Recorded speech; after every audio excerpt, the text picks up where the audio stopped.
শীতকালে হোক কি যে কোনো সিজন চেঞ্জের সময় হোক, বাচ্চারা সবার আগে এফেক্টেড হয়ে যায়। ওদের ঠান্ডা লেগে গেলে সর্দি, কাশি, বুকে কফ জমা, এই ধরনের কষ্ট ওদের ফেস করতে হয়। আর ওরা ছোট, বলতেও পারে না ওদের কি প্রবলেম হচ্ছে, সেগুলো দেখে মায়েরা আমরা ভীষণ আপসেট হয়ে পড়ি। তো আজকে তোমাদের জন্য নিয়ে এসেছি খুব সহজ দুটো হোম রেমেডি, যেটার ইনগ্রেডিয়েন্টসগুলো খুব সহজে তোমরা বাড়িতেই পেয়ে যাবে। আর এই রেমেডিটার রেজাল্ট তোমরা খুব তাড়াতাড়ি নোটিস করতে পারবে 3 থেকে 4 দিনের মধ্যে। আর রাতে বাচ্চারা খুব নিশ্চিন্তে ঘুমাবে। তো চলো এবার ভিডিওটাকে স্টার্ট করি। Good night. তো সেগুলো কি কি চলো এবার দেখে নিই। প্রথমেই তোমাদেরকে বলি, একটা পাত্রে সামান্য অল্প একটুখানি জল আগে একটুখানি গরম করে নিতে হবে। তারপর এর মধ্যে আদা কুচি দিতে হবে, 1 ইঞ্চি মতো হলে হবে।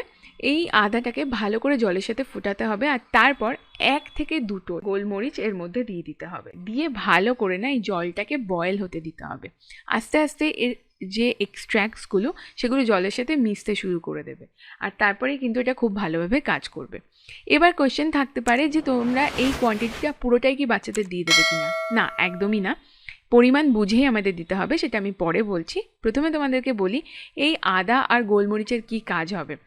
আদাতে থাকে জিঞ্জারল। জিঞ্জারল কিন্তু অ্যান্টিবায়োটিক, অ্যান্টিঅক্সিডেন্ট এবং যে কোনো রকমের ইনফেকশনকে মারতে, শরীরকে একটু উষ্ণ রাখতে ভীষণভাবে হেল্প করে। আর গোলমরিচও কিন্তু সেম, প্রচুর অ্যান্টি ইনফ্লামেটরি প্রপার্টিস থাকে। ভেতরে কোনো রকম জার্মস তৈরি হয়ে থাকলে সেগুলোকে মারতে হেল্প করে, প্লাস বডিকে গরম রাখতে হেল্প করে। আর তার সাথে সাথে 3 নম্বর ইনগ্রিডিয়েন্টস, যখন এই জলটা টোটালি ঠান্ডা হয়ে যাবে তারপরে এই মধু এর মধ্যে অ্যাড করব। আর মধু যদি ভালো হয়, ভালো কোয়ালিটির হয়, তাহলে কিন্তু এটা দুর্দান্ত কাজ করবে, খুব তাড়াতাড়ি কাজ করবে।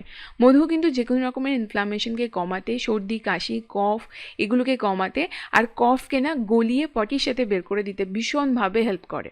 তো ভালো কোয়ালিটির মধু অবশ্যই কিনবে। আমি ডেসক্রিপশন বক্সের লিঙ্ক দিয়ে দেবো, তোমরা ওখান থেকে চেক করতে পারো।